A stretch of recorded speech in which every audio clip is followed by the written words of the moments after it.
Hi, everybody. Welcome back to Old Time Rock and Roll. I'm your host, David Tare, where I've been featuring my personal top 3,000 songs of the rock era from 1954 to 1999. And today I'm up to song number 2561, and that one is A Fool in Love by Ike and Tina Turner. This was their debut single, came out in 1960, went to number 27 and it was also featured on their debut album entitled um, "This The Soul of Ike and Tina Turner." Anyway, and here's a picture of Ike and Tina early on. They got started in 1960. They were together till 1976. I think most of you guys know the history. I mean, they got married in 1962. Here's a picture of their wedding picture, and they had a terrible marriage. Ike was very abusive with Tina, and they ended up getting a divorce in 1976 finally. And then Tina went on to have a very successful solo career after that, as I'm sure you guys all know. And if you want to know more, there's an excellent movie about their relationship. Pretty upsetting, but I think it's also pretty accurate. It's called "What's Love Got to Do with It," and that's also the name of Tina's first number one solo hit, big hit in 1984. She had several other big hits, and I featured several songs. I've already featured a few of them. I think I featured one by Ike and Tina. It was really done by Tina, but it was credited Ike and Tina. It was Nutbush City Limits. That was number 2997, just barely at the beginning of my list. Anyway, let me talk first about this song, A Fool in Love. I mean, like I said, it was their first hit.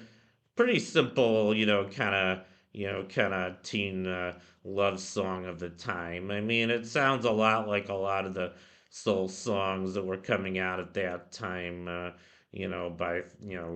artists like Sam Cooke and I don't know. I mean, Bobby Lewis. There was a lot of kind of early soul, and then that kind of got turned into some of the girl group stuff. So it doesn't sound too much different from that.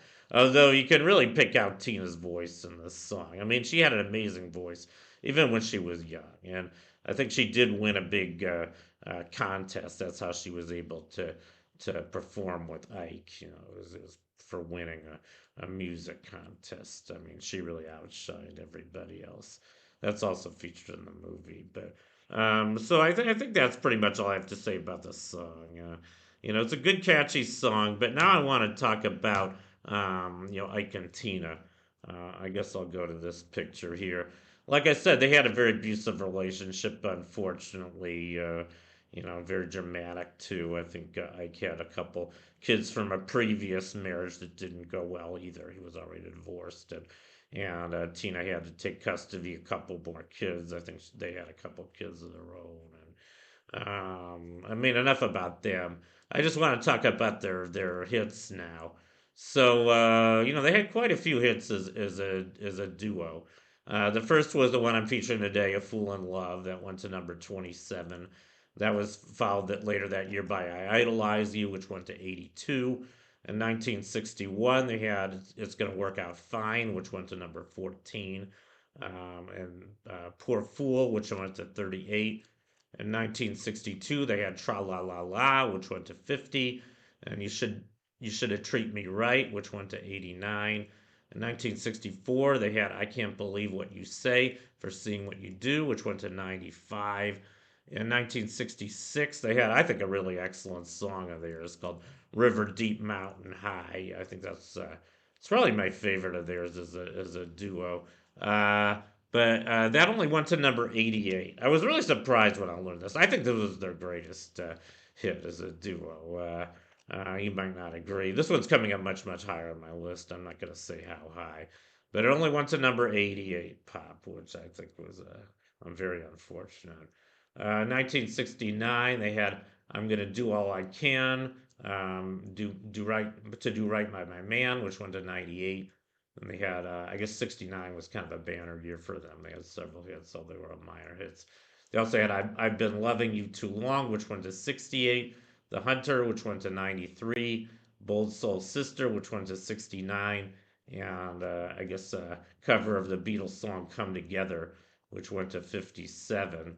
In 1970, they had another cover. They had a cover of a song by Sly and the Family Stone called I Want to Take You Higher. Their version went to number 34. In 1971, they had the song which most people consider their greatest song as a duo, and that was Proud Mary. That was a cover of a really excellent song by Creedence Clearwater Revival, which is coming up much, much higher on my list. Ike and Tina's version of Proud Mary is also coming up, and that went to number 4. And then they also had Oopoo which went to 61. In 1972, they had a song called Up in Hay, which went to number 83. In 1973, they had another really excellent song, I think, called Nutbush City Limits, which went to 23. 1974, they had, I guess, a two-sided hit, Sexy Ida, Part 1, which I guess was on the A side, went to number 65, and Part 2, which was on the B side, went to 85. I've never heard either of them. And then finally, in 1975, they had Baby Get It On, which went to number 88. So a lot of hits for Ike and Tina. Very successful duo, unfortunately, a very, very unsuccessful marriage. But anyway, that completes my profile on A Fool in Love by Ike and Tina Turner. Thank you for watching. You guys rock, and I'll see you next time.